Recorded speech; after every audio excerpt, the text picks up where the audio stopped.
जी नाज़रीन, आपको लिए जा रहे हैं तौसा शरीफ के मंगड़ोठा चौक पर, जहां दुकानदारों ने तजावज़ात की भरमार कर दी।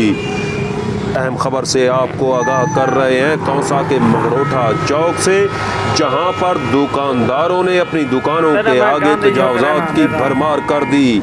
यहां मौजूद हैं हमारे रिपोर्टर गुलाम मोहम्मद, जिनके मुताबिक दुकानदारों ने अपनी दुकानों के आगे कई फुट तक सामान बाहर निकाल कर रख दिया है। दूसरी जानिब यहां से गुजरने वाली हैवी ट्रैफिक भी आमदो रफ्त में शदीद मसाइल का सबब बन रही है। इस मौका पर मकीनों ने हमारे रिपोर्टर गुलाम मोहम्मद से गुफ्तगू करते हुए कहा कि इंतजामिया लगता है सत्तू पीकर सो चुकी है, इस जानिब कोई तवज्जो नहीं दी जा रही। शहर में तो तजावज़ात के खिलाफ ऑपरेशन किए जाते हैं, मगर मंगड़ोठा चौक जो कि अहम तरीन चौक है, यहाँ पर भी तजावज़ात के खिलाफ फौरी तौर पर ऑपरेशन किया जाए ताकि आमदो रफ्त के मसाइल हल हो सकें।